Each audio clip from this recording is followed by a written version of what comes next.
이건 정말 말도 안 됩니다. 여기 지금 한국이 믿을 수 없는 일을 해냈다고 하는데요. 과연 무슨 일이 있었던 걸까요? 저는 프랑스 파리 출신인 마티웨라고 합니다.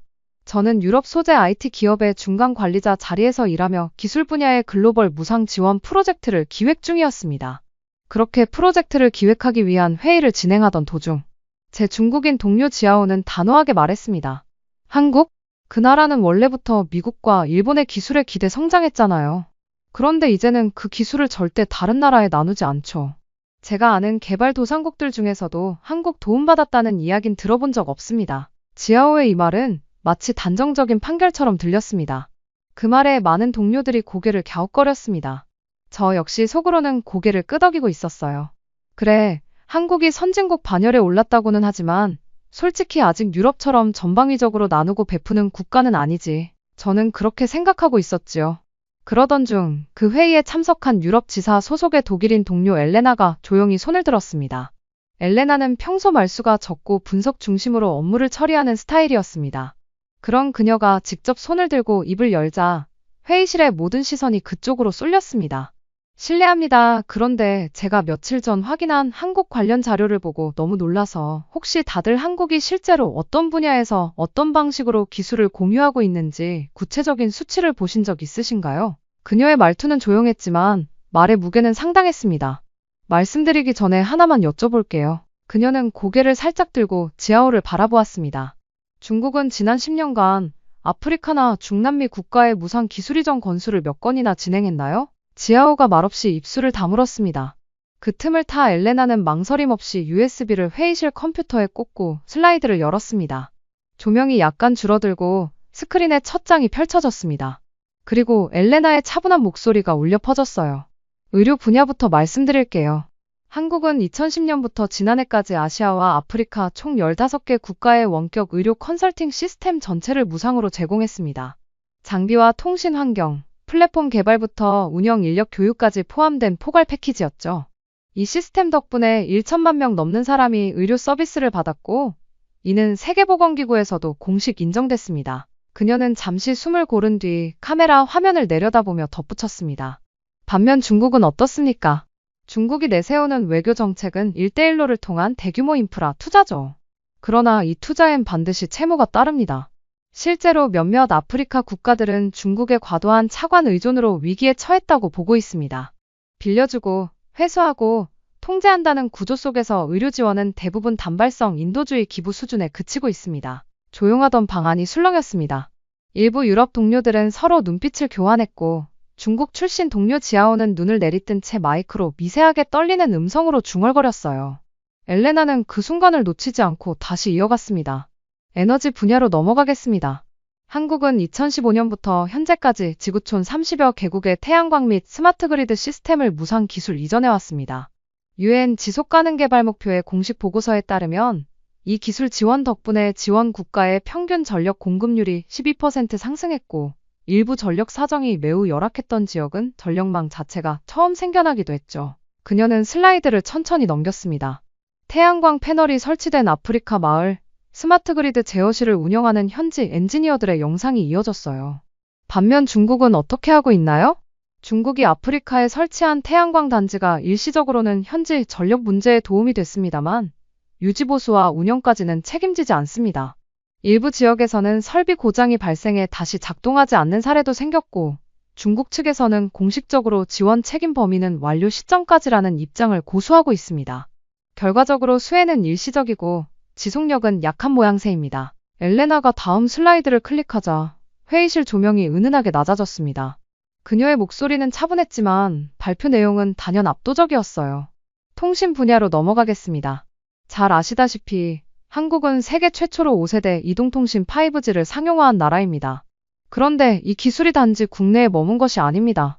2020년 이후부터 20개 개발도상국의 5G 기술을 무상 이전했고, 실제로 지원국들의 5G 인프라 설치율은 평균 40%에서 68%로 도약했습니다. 단일 국가의 데이터가 아니라 다수 국가에서 동시다발적으로 현실화된 수치입니다. 반면 중국은 어떨까요? 엘레나는 질문하듯 말을 건넸습니다. 중국은 물론 5G 장비 업체를 내세워 글로벌 시장 점유율을 높이고 있습니다만 이것은 엄밀히 말하면 무상기술 이전이 아닙니다. 주로 상업적 계약이죠. 심지어 제조사 주도의 자금 조달 형태라 기술 이전이라는 이름 하에 실제로 기술을 이전하고 현지 엔지니어를 길러주는 건 제한적이라는 평가가 많습니다. 심지어 일부 기술은 최신형이 아니어서 구형 장비를 팔거나 임대하는 사례도 있습니다. 엘레나는 이어서 다음 슬라이드로 넘어갔습니다. 그리고 문화교육입니다. 한국 정부는 2020년부터 온라인 한국어 교육 플랫폼을 전 세계에 무료로 개방했습니다. 2025년 기준 누적 조회수는 2억 회를 넘었고 등록 사용자는 전 세계 200만 명에 달합니다. 단순한 콘텐츠 제공이 아닙니다. 언어 교육, 역사, 전통 예술, 심지어 음식 문화와 일상 관습까지 교육 커리큘럼으로 포함했습니다. 더 나아가 개발도상국 국영 방송사의 한국 드라마, 다큐, 애니메이션을 무상 송출하여 문화 접근성과 이해도를 높이는 데 적극 나섰어요. 이는 단순한 콘텐츠 배포가 아니라 문화 공헌의 새로운 기준입니다. 엘레나는 다시 한번 중국과 한국의 문화 전략 차이를 짚었습니다. 중국은 자국의 콘텐츠를 해외에 수출하는 경우가 많습니다. 하지만 이들은 대부분 상업 계약에 기반하며 언어 및 문화 교육과는 거리가 있습니다. 게다가 방송권 판매는 대부분 지불형 콘텐츠라 기술이나 교육 기반의 공개가 아닙니다. 즉, 한국처럼 공유를 전제로 한 문화 전파와는 다른 형태이지요. 지아오는 고개를 떨군 채 아무 말도 하지 않았습니다. 제가 무언가 반론을 하려고 입을 열었지만 말이 막혀버렸습니다. 엘레나의 발표는 객관적 수치로 이루어진 차분한 기록이었지만 그 안에는 강력한 메시지가 담겨 있었습니다. 한국은 남에게 받은 것보다 더 많이 주고 있는 나라입니다. 그것도 기술, 의료, 에너지, 통신, 교육이라는 핵심 자산을 중심으로요. 엘레나는 마지막 슬라이드에서 조용히 말을 이었어요. 지금도 한국은 전 세계 50개국 이상과 기술 공여 협약을 맺고 있으며 그중 절반 이상이 무상 혹은 인도적 지원 형식입니다. 이건 단순히 성장의 반대급부가 아니라 문화적 가치관입니다. 공유, 협력, 나눔. 이건 지금 한국의 국력보다 더 깊은 근본입니다. 그 말을 끝으로 회의실은 정적에 휩싸였습니다. 그 침묵은 단지 당혹이나 의심이 아니라 충격에서 오는 감탄과 경외심이 섞인 정적이었습니다. 지아오의 얼굴은 붉어졌고 저는 한없이 작아진 느낌이었습니다. 제 머릿속에는 그저 설마 그게 다 진짜일까? 그 모든 수치가 실제라면 내가 그동안 얼마나 편협하게 봐왔던 걸까? 라는 생각만 맴돌았습니다. 그날 회의가 끝난 후 저는 엘레나를 붙잡고 말했습니다. 그 자료들 혹시 원본 링크를 좀 받을 수 있을까요? 그녀는 미소 지으며 조용히 USB를 건넸습니다. 마티웨, 한번 찬찬히 들여다보면 한국이 어떤 나라였는지 알게 될 거예요. 우리 모두가 지금껏 너무 많은 걸 놓치고 있었던 것 같아요. 그날 밤, 저는 호텔방에서 슬라이드에 나왔던 원문 자료를 하나하나 열어봤습니다. 각국 대사관 공식 보고서, WHO 자료, UN 기술지원 연간 보고서, 한국 정부 산하 코이카의 연차 보고서, 놀랍게도 모든 수치는 실제였고 조작된 흔적은 단 하나도 없었습니다. 한 줄 한 줄 읽을 때마다 가슴이 조여왔습니다. 그건 통계가 아니라 수천만 명의 삶과 직결된 증거였기 때문입니다. 제가 알던 한국은 빠르게 성장한 기술 국가였지만 그 기술을 어떻게 사용하고 있는지는 몰랐습니다. 아니, 애초에 알려고 하지도 않았던 게 사실이었어요. 그날 이후 저는 한국을 향한 시선을 완전히 바꾸게 되었습니다. 제 마음속에 스며든 질문은 단 하나였습니다. 어떻게 이토록 강하면서도 따뜻한 나라가 존재할 수 있지? 회의실 긴장을 뒤로하고 저희는 직접 현지 사례를 확인하기 위해 네팔에 위치한 태양광 스마트 그리드 실증센터로 향했습니다. 비행기에서 내리자마자 느껴지는 공기 속에는 전력 불안정의 흔적이 남아 있었어요. 마을에는 여전히 간헐적인 정전 경고가 떠 있었습니다. 가이드가 설명하기 시작했습니다. 이곳은 한국이 무상으로 제공한 태양광 기반 마이크로그리드 시스템을 설치한 곳입니다.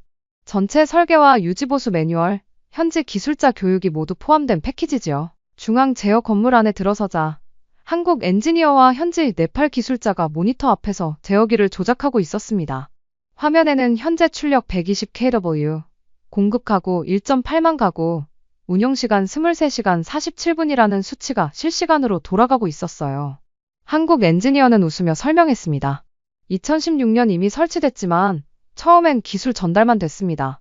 그런데 요즘 축전지 효율 개선과 실시간 원격 모니터링을 통해 거의 24시간, 2만 가구 이상의 안정 전력이 제공되고 있어요. 이게 12시간 공급에서 극적인 변화입니다. 이 말을 듣는 순간 옆에 있던 중국 동료 리위는 손을 떼며 입을 굳게 다물고 말이 없었습니다. 평소 말이 없던 그가 이 순간만은 마치 충격으로 굳어버린 듯 보였습니다. 저는 그저 가만히 숨만 들이쉬다가 한국 엔지니어에게 조심스레 물었습니다. 그럼 병원이나 학교도 이 전압 안정성과 태양광 덕분에 운영이 가능해진 건가요? 그 질문에 엔지니어는 환하게 웃으며 고개를 끄덕였습니다. 맞습니다. 여기 있는 마을 보건소와 초등학교 모두 이제 밤 수업과 응급진료가 가능합니다. 예전 같으면 어두워서 수술 중단, 야간 응급자는 그대로 방치됐지만 이제는 24시간 가동합니다. 우리는 현지 정부 관계자와 만나 인터뷰를 진행했습니다. 그는 신발을 벗고 조용히 말했습니다. 2016년 이전 이 마을은 공식적으로 하루 12시간만 전기가 들어왔어요. 스케줄이 일정하지 않아 주민들도 불안해했죠. 그런데 지금은 환자가 갑자기 몰려오는 야간에도 병원은 대기 없이 진료합니다. 학교도 야간 자율학습을 시작했고요. 우리는 학교 교사를 만났습니다. 그녀는 테이블 위에 아이들의 사진을 펼치며 목소리가 떨렸습니다. 한국 기술 덕분에 학생들이 밤에도 공부할 수 있게 되었어요. 그 결과 졸업률이 40%에서 85%로 뛰었습니다. 학생들도 부모들도 저도 믿을 수 없었습니다. 내 눈가가 뜨거워져 왔습니다. 감동이 묻어나는 목소리 때문이었죠. 그뿐이 아니었습니다. 현지 채소 재배 농장에 가보니 온실 조명과 관계 시스템도 한국 기술로 무상 지원받았습니다. 농부들은 조명 덕에 2번 파종 수확이 가능해졌고 수확량은 기존 대비 30% 증가했다고 했습니다. 또 마이크로그리드에 연결된 식수펌프, 현장 원격 모니터링 시스템은 예전에는 전력 절반이 없어서 마을 주민들이 물 길러 2시간씩 걸었지만 한국 도움 이후 24시간 펌프가 돌고 있다고 덧붙였습니다. 저는 그 현장을 보며 가슴이 뜨거워졌어요. 한국은 단순 원조가 아니라 마을의 일상 자체를 바꾼다는 생각이 스며들었습니다. 리위도 조용히 고개를 들어 주변을 바라봤습니다. 그 눈빛은 더 이상 방어가 아닌 깜짝 놀란 듯한 감탄이었습니다.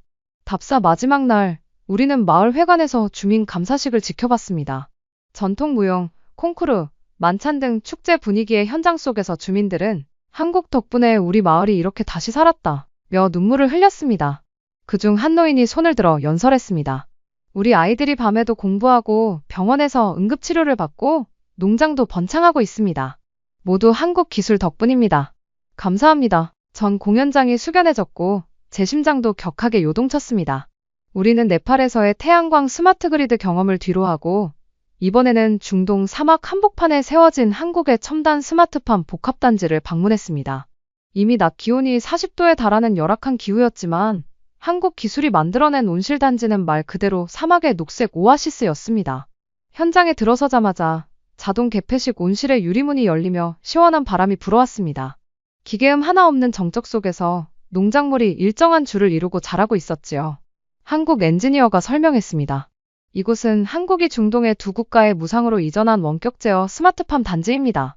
온실 내온도, 습도, 이산화탄소 농도는 인공지능이 센서 데이터를 분석해 정밀하게 조절하고 병해충 발생 시 자동으로 센서가 감지해 적시에 대응합니다. 그는 직접 태블릿을 꺼내 실시간 데이터를 보여주었습니다. 물 사용량은 기존 대비 30% 절감됐고 수확량은 20% 이상 증가했습니다.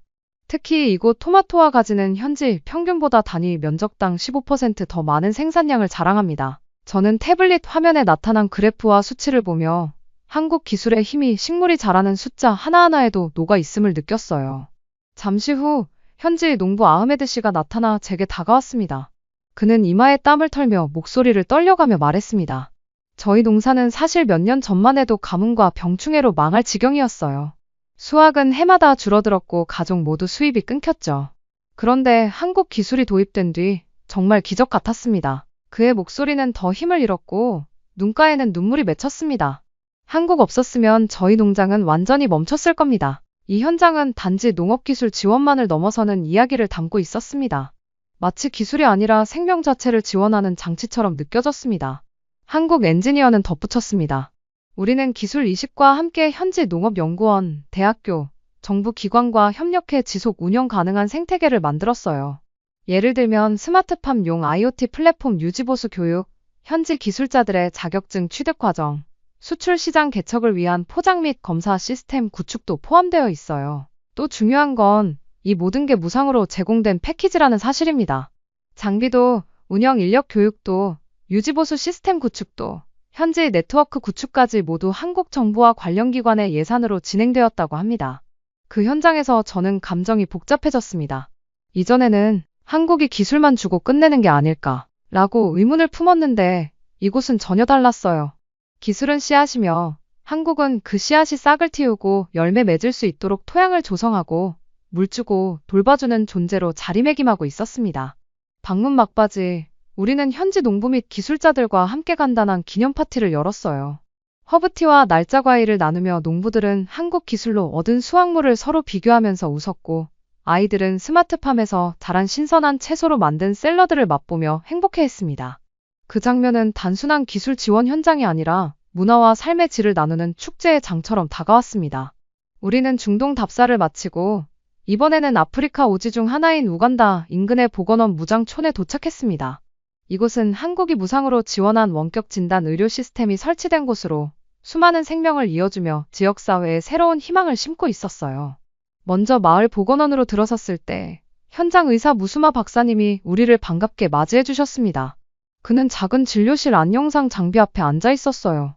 화면에는 한국 의료진과의 라이브 화상 연결 창이 떠 있었고 현지 환자를 위해 화면 속 한국 의사가 설명하는 장면이 실시간으로 비춰지고 있었습니다. 무수마 박사님은 첫마디로 이렇게 설명했습니다. 과거에는 응급 환자가 발생하면 인근 도시까지 배로 4시간을 이동해야 했습니다. 특히 호흡곤란 환자나 고열 환자의 경우 병원에 제때 도착하지 못했습니다. 그는 고개를 숙이며 말을 이었습니다. 하지만 지금은 한국 의료진과 영상으로 직접 연결됩니다. 그러면 의사의 진단을 따라 단계별 처치를 할 수 있고 그 결과 환자 생존율이 20%에서 45%로 치솟았습니다. 그의 목소리는 떨렸지만 확신 속에 있었습니다. 잠시 모바일 초음파 영상을 통해 한국 측 의사가 깊게 관찰하며 조언하는 장면이 나왔습니다.